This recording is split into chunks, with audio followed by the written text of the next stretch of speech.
Back to सुबह सवेरे पाकिस्तान। और जिस तरह से हम कल बात कर रहे थे कि ऑटो सेक्टर में भी कमी की जाएगी, उनकी में अभी कोई थोड़ी सी जो है ना उसमें थोड़ा उसके बजट में भी हम लोगों को नज़र आएगा। उसमें तो एक स्कीम भी मुतारिफ कराई है, मेरी गाड़ी स्कीम। और उसके अलावा वफाकी हुकूमत ने आइंदा माली साल 2021-22 के बजट में मकामी तौर पर तैयार होने वाली गाड़ियों पर सेल्स टैक्स में कमी का ऐलान भी कर दिया। हमजा हाँ, और हुकूमत ने शहरियों के लिए मेरी गाड़ी स्कीम जो इकरा बता रही है वो मुतारिफ करवाई है। और वफाकी वज़ीर ख़जाना शौकत तरीन साहब ने बजट इजलास में ये बताया है कि दरामदशुदा 850 सीसी तक की गाड़ियों पर कस्टम और रेगुलेटरी ड्यूटी पर छूट दी जा रही है। और उन्होंने बताया कि पहले से बनने वाली जो गाड़ियाँ और नए मॉडल बनाने वालों की एडवांस कस्टम ड्यूटी से इस्तिस्ना भी हम देने जा रहे हैं। बिल्कुल हमजा, वफाकी वज़ीर ख़जाना ने यह भी इसमें कहा था कि मकामी तैयार करदा 850 सीसी तक की गाड़ियों पर फेडरल एक्साइज ड्यूटी में छूट दी जाएगी, जबकि सेल्स टैक्स में कमी की जा रही है। मकामी तैयार गाड़ियों पर सेल्स टैक्स की शरह 17% से कम करके 12.5% भी की जा रही है। और अब कहा जा रहा है कि 1 से 1.5 से 2 लाख तक जो है कुछ कीमतों में फ़र्क आ सकता है, कमी आ सकती है। तो देखते हैं कि ये कमी कैसे आएगी।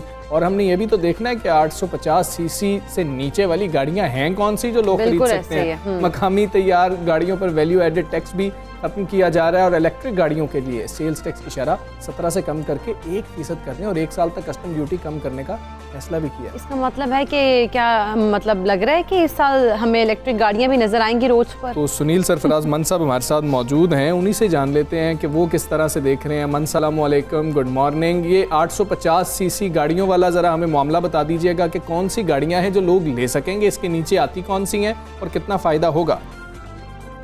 जी वालेकुम सलाम, बहुत शुक्रिया जी टाइम देने का। 850 सीसी से नीचे जो लोकली मेड गाड़ियां हैं वो 3 कंपनियों की गाड़ियां आती हैं, Suzuki, United and road Prince की एक प्रिंसिपल गाड़ी आती है। और उन तीनों पे है। इसके अलावा अगर आप कमर्शियल की बात कर लें तो सुजुकी बुलान, रावी जो आप लोग पिकअप देखते हैं वो। सो कमर्शियल सेगमेंट में 2 हैं और आम यूजर के लिए जो मेरे और आपके जैसे यूजर के लिए 3 गाड़ियां हैं, जिनके ऊपर जो है सेल टैक्स में छूट दी गई है और जो उनके ऊपर FED थी वो खत्म कर दी है।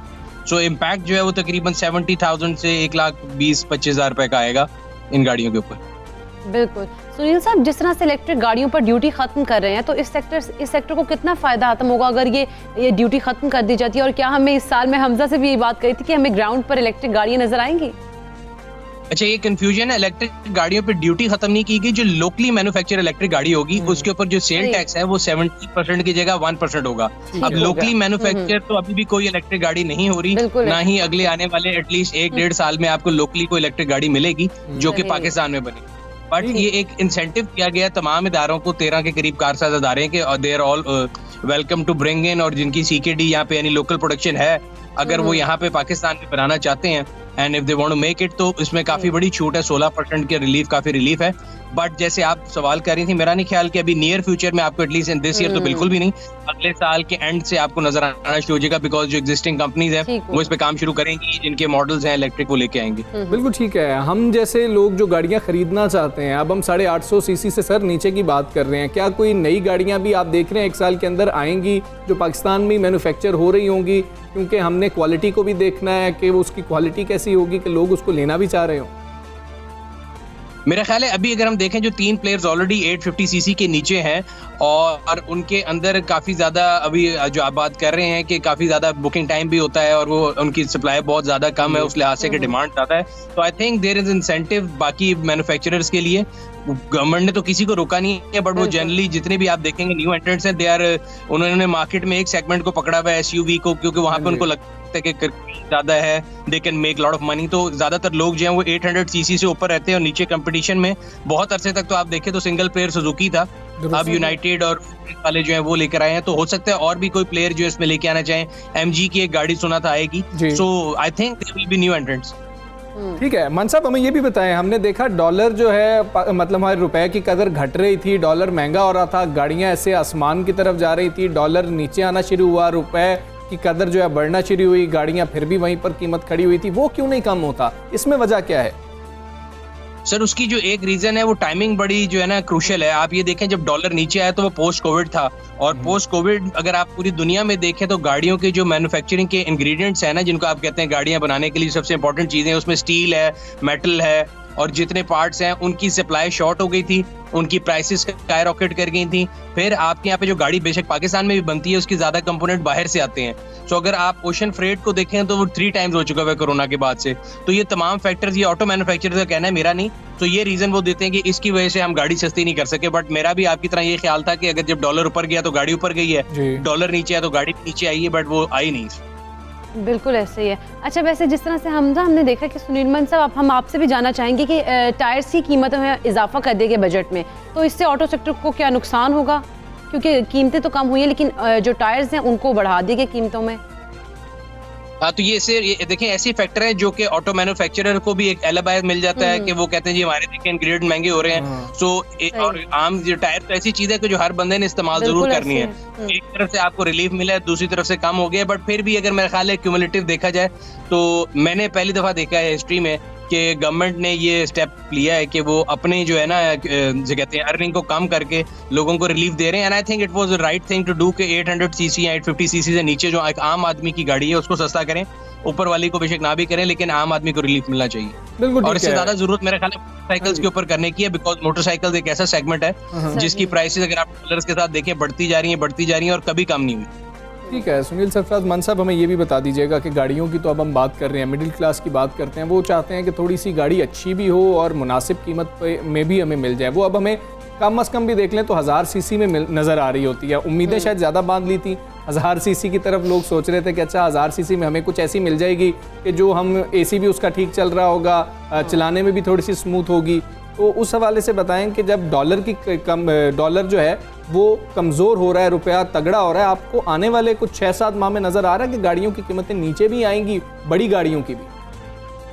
नहीं सर, मुझे नहीं लगता। फ्रैंकली स्पीकिंग, जिस तरह मैं आपको बता रहा था कि अगर आप ग्लोबल स्टडीज भी पढ़े ना, तो ब्लूमबर्ग की एक स्टडी में कल पढ़ रहा था और उन्होंने प्रेडिक्ट किया है कि अगले 1 साल में, आने वाले सालों में गाड़ियों की जो इनपुट प्राइसेस हैं वो बहुत ज़्यादा बढ़ जाएंगी। 40 to 50% increase in production cost है।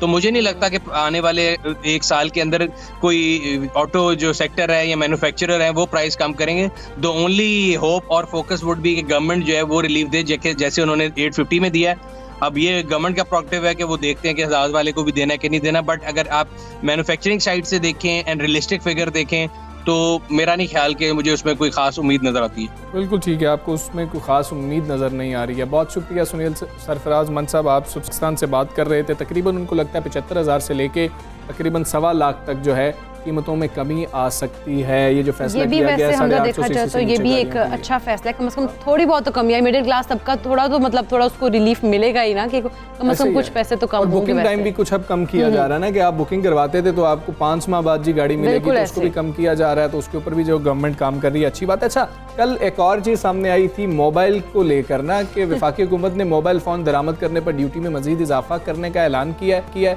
और बजट तकरीर के दौरान वज़ीर ख़जाना ने कहा कि मोबाइल फ़ोन दरामद करने पर ड्यूटी में हम मजीद इजाफा करने की तजवीज़ दे रहे हैं। और उससे पहले उन्होंने जो बात कही थी नेटवर्क के हवाले से, और आप जो आपने वो करवाने होते हैं, क्या उसको पैकेजेस करवाने होते हैं, वो महंगे हो रहे थे, उस पर भी बात हुई। लेकिन पहले तो ये वफाकी वज़ीर ख़जाना शौकत तरीन ने बजट में ये तमाम चीज़ों का ऐलान किया, लेकिन 3 मिनट, और ये भी कहा कि 3 मिनट से ज़्यादा मोबाइल फ़ोन कॉल और इंटरनेट डेटा के इस्तेमाल पर FAD की तजवीज़ है। जिसके बाद वफाकी वज़ीर तवानाई हमाद अज़हर ने बाद में आके वजाहत भी की थी हमजा, और कहा था कि वज़ीर आज़म और वफाकी काबीना ने बजट में कॉल और इंटरनेट पर इजाफी टैक्स की जो मंजूरी है वो नहीं दी है। इसको बहुत ज़्यादा हाईलाइट भी वो किया परेशान ना हो। आप पैकेज जो है करवाएं, आप लंबी कॉल कर सकते हैं, उसमें परेशानी की बात नहीं है। वो काबीना ने जो है उसकी इजाज़त ही नहीं दी। उन्होंने कहा कि कौमी असम्बली में बजट पेश किए जाने से कबल इसे फाइनेंस बिल में शामिल नहीं किया गया था। तो ये उन्होंने बात कही है। उन्होंने कहा जी वज़ीर आज़म साहब ने ये भी बात कही है कि इंटरनेट तक रसाई हर शख्स का, हर शहरी का हक है। तो इसको जो है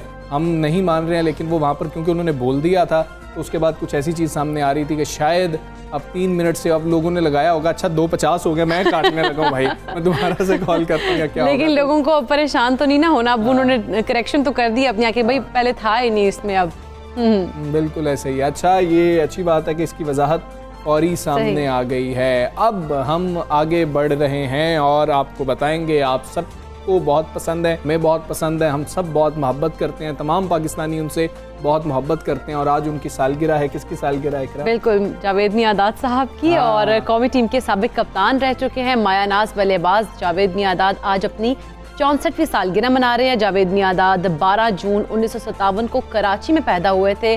वो वाहिद क्रिकेटर हैं जिन्हें 6 वर्ल्ड कप खेलने का एजाज भी हासिल है और पाकिस्तानी टीम के कोच भी रहे हैं, बड़े बेहतरीन कोच थे वो, मतलब वसीम अकरम तब कैप्टन थे। क्या बात है, शारजा के छक्के की तो क्या ही बात है, कहने ही लगी थी कि शारजा का छक्का वो भाग रही है, जो आप देख रहे हैं ना, ये वो छक्का मारने के बाद ही भाग रहे हैं, क्या बात है। जावेद मियांदाद क्रिकेट का एक ऐसा बाब है जिनके जिक्र के बगैर क्रिकेट की तारीख हमेशा पूरी रहेगी। और पाकिस्तान के अगर बल्लेबाजों की बात की जाएगी तो सर फहरिस्त नाम आता है जावेद मियांदाद का, और हर एक ही फेवरेट है। जावेद मियांदाद ने 233 एक रोजा मैचेस की अगर बात करें तो उसमें 7,381 रन बनाए, जबकि 8 सेंचुरियां और 5 निस सेंचुरियां भी स्कोर की थी, और 124 टेस्ट मैचेस में 23 सेंचुरियों और 43 निस सेंचुरियों की मदद से 8,832 रन का भी रिकॉर्ड 50 निस सेंचुरियां की हुई हैं। और साल 1986 का शारजा का वो छक्का जो है वो हम सबको याद है। फिर मतलब अब हम देखें ना, कुछ बात कर रहे हो उनके दौर के जो क्रिकेटर्स थे, वो ये भी बताते हैं कि जावेद मियांदाद जो हैं वो बहुत ज़्यादा बातें किया करते थे फील्ड के ऊपर, तंग करते थे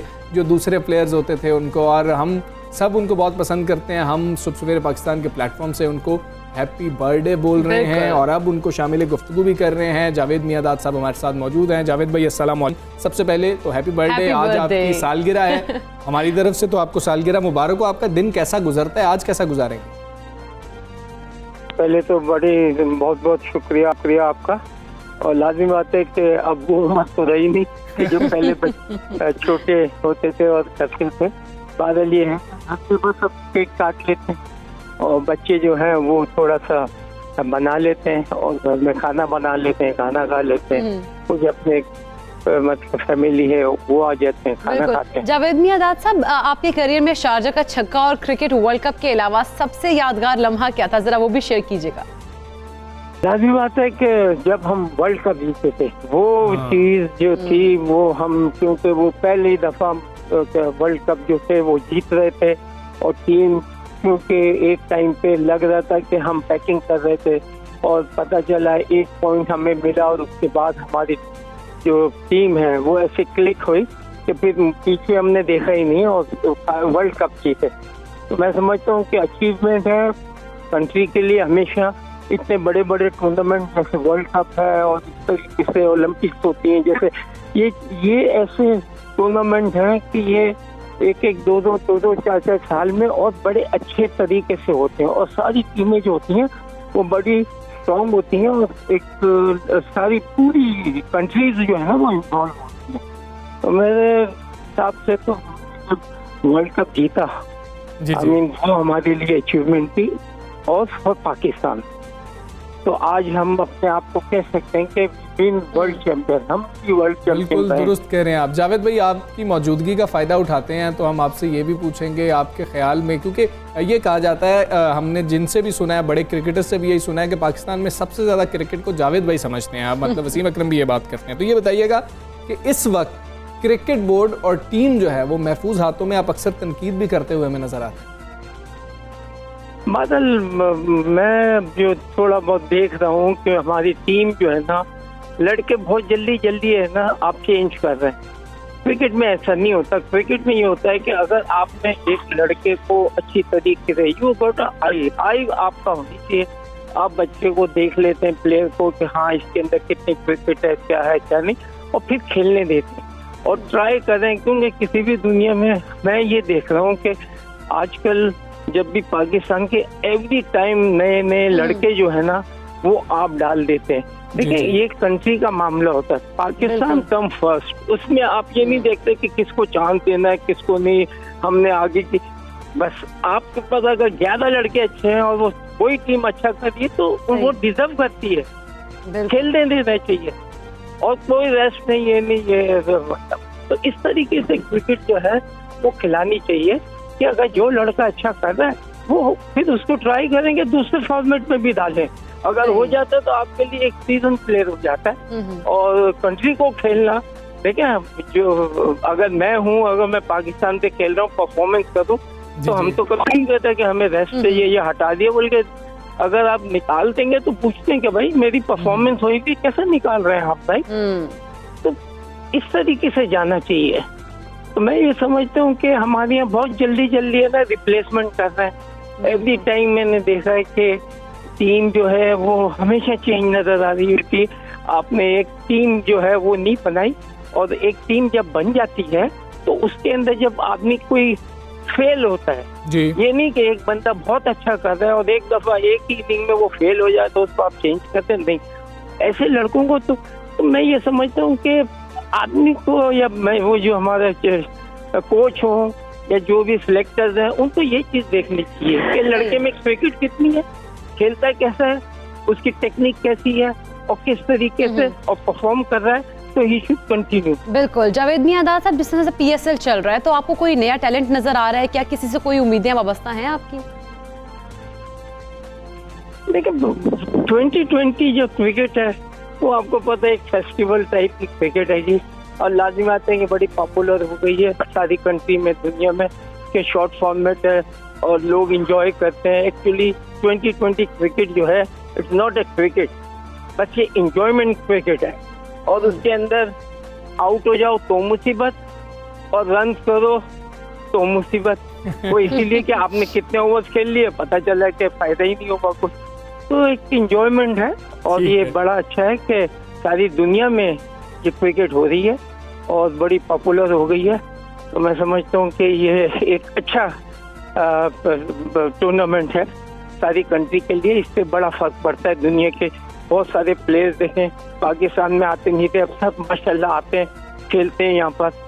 तो पाकिस्तान में भी हर कंट्री जो है इस चीज पे जा रही है, फाइनेंशियली भी बड़ा फायदा होता है, और अच्छे अच्छे लोग जो है, प्लेयर्स जो है, वो आपको नजर आते हैं अपनी कंट्री में, आप देख सकते हैं। मैं समझता हूँ कि बहुत अच्छा फॉर्मेट है, ऐसे मैचेस होते रहे तो उससे ये है कि क्रिकेट के में शाम भी रहता है, लोग एंजॉय भी करते हैं, और ये एंजॉयमेंट क्रिकेट है। ठीक है जावेद भाई, एंजॉयमेंट की क्रिकेट तो है, लेकिन अब इसका चूंकि वर्ल्ड कप होता है तो इसको हम बहुत ज़्यादा सीरियस भी ले रहे होते हैं, और दौरा इंग्लैंड और वेस्ट इंडीज़ के लिए पाकिस्तानी टीम का ऐलान भी कर दिया गया, और उसी से ही हम देख रहे हैं कि शायद T20 वर्ल्ड कप की टीम भी फाइनल हो रही होगी। आपको कौमी टीम से क्या उम्मीद है? T20 वर्ल्ड कप में आप पाकिस्तानी टीम को कहाँ देख रहे हैं?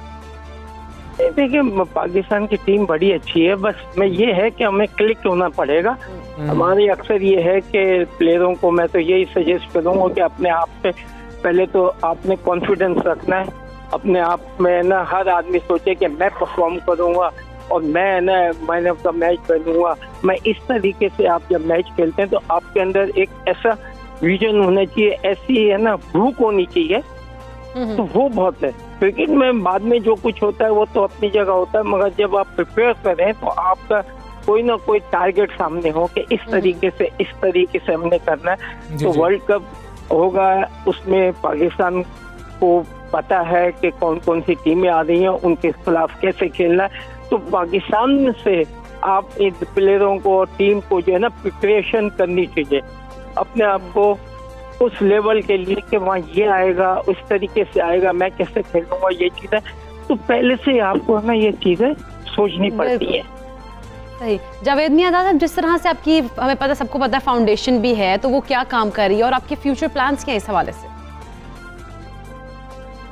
फाउंडेशन मतलब एक है कि मैं तो हर चीज में है ना, जहाँ भी किसी जो भी फायदा हो सकता है किसी को भी, यानी कि मदरसे का भी है, दूसरी भी चीजें, हर चीज में जो है ना अपना पार्ट अदा करना। तो मैं समझता हूँ हम इस पोजीशन में आजकल अब हम हैं कि हमें इस तरह के जो चैरिटी काम जो है वो हमें करने चाहिए। अल्लाह ने हमें इज्जत दी, उससे फर्क पड़ता है।